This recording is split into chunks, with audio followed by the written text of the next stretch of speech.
Assalamualaikum, selamat pagi.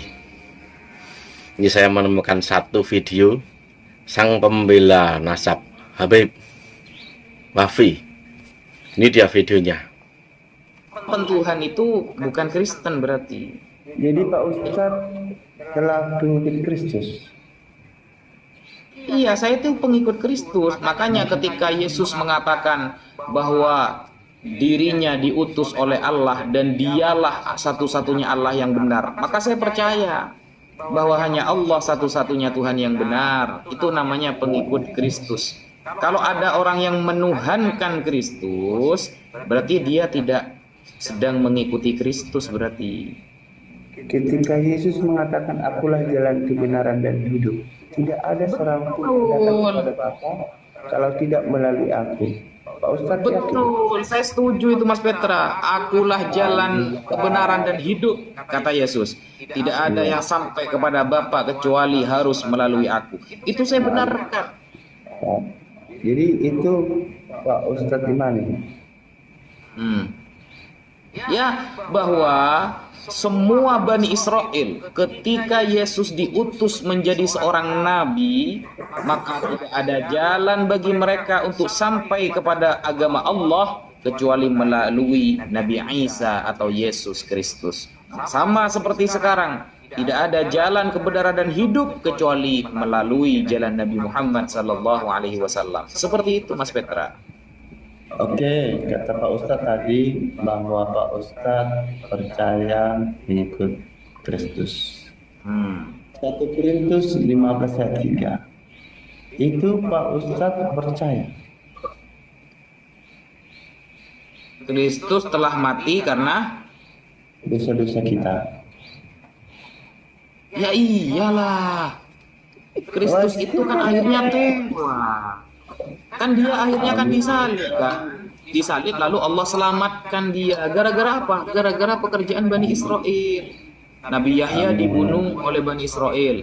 Nabi Zakaria dibunuh oleh Bani Israel. Nabi Isa disalib, Allah selamatkan. Inni rafi'uka ilayya wa mutahhiruka minal ladzina kafaru. Kan begitu.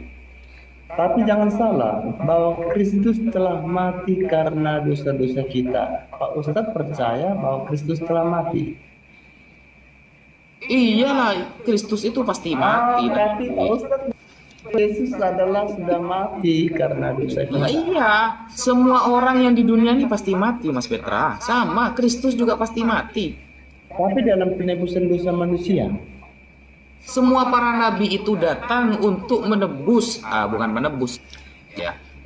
Semua para nabi itu datang untuk menebus, bukan menebus, ya.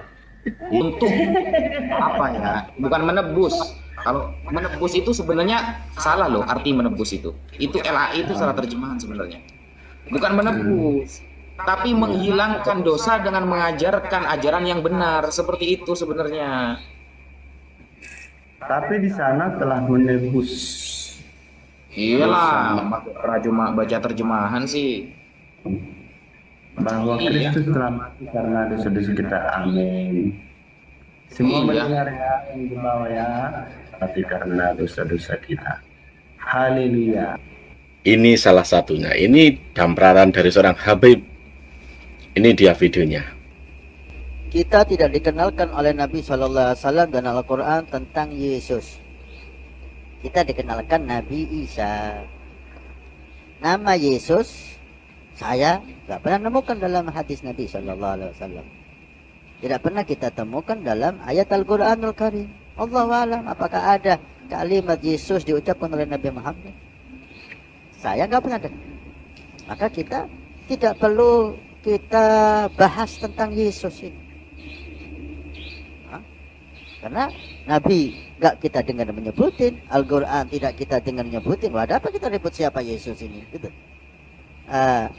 Yang kita kenal Nabi Isa alaihissalam al-Masih, yang diutus oleh Allah di Bani Israel, putri Maryam binti Imran, perempuan yang suci, yang mulia, yang lahir tanpa disentuh satu lelaki pun. Alaihassalam, Masya Allah, ini mukjizat. tanpa disentuh laki-laki. Siti Maryam melahirkan Nabi Isa, maka beliau dikatakan Ruhullah. Julukan Ruhullah kepada Nabi Isa. Kenapa? Karena beliau lahir tanpa laki-laki.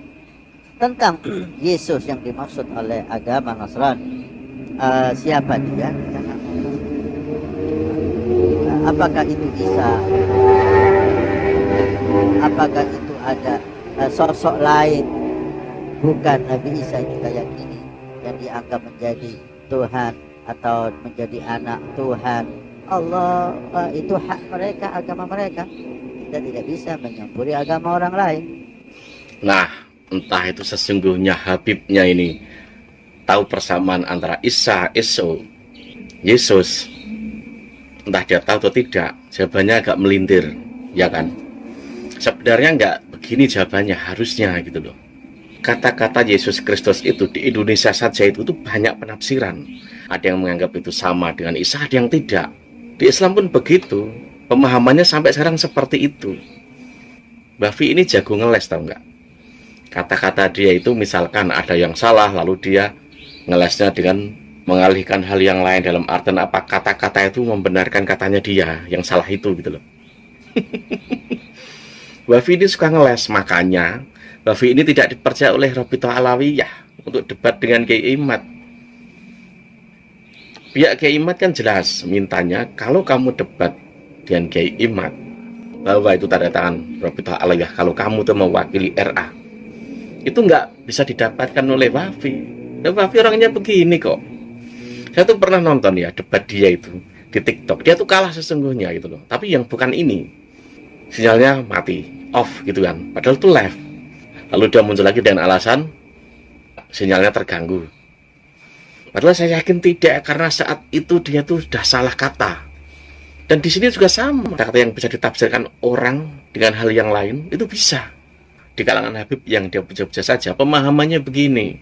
Beda dengan dia, bayangin saja. Wafi ini kalau ilmu alat termasuk tahulah, menguasai mungkin kan. Tetapi ada hal-hal yang lain dalam saat dia tuh debat. Ibarat mesin HP itu ada ngelak gitu loh. Yang saya perhatikan.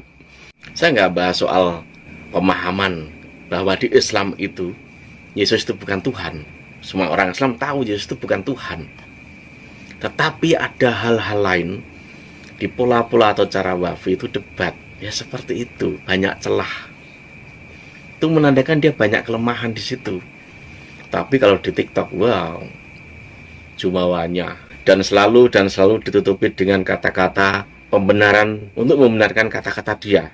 Banyak kata-kata dia saat debat itu banyak celahnya sesungguhnya. Makanya saat debat dengan lawan bicaranya orang Nasrani itu, orang Nasrani ketawa-ketawa kan. Maka dari itu saya pernah membuat video, Wafi ini belum layak. Debat dengan Kiai Imad itu belum layak. Bayangin saja jika dia tuh ngelak seperti itu. Hanya dia nggak dipercaya oleh Robitoh. Apalagi mewakili, bisa hancur Robitoh. Ya inilah bukti perbedaan antara kaum yang dia lukan dengan dia sendiri saja. Soal Yesus Kristus pandangannya seperti itu, ya kan?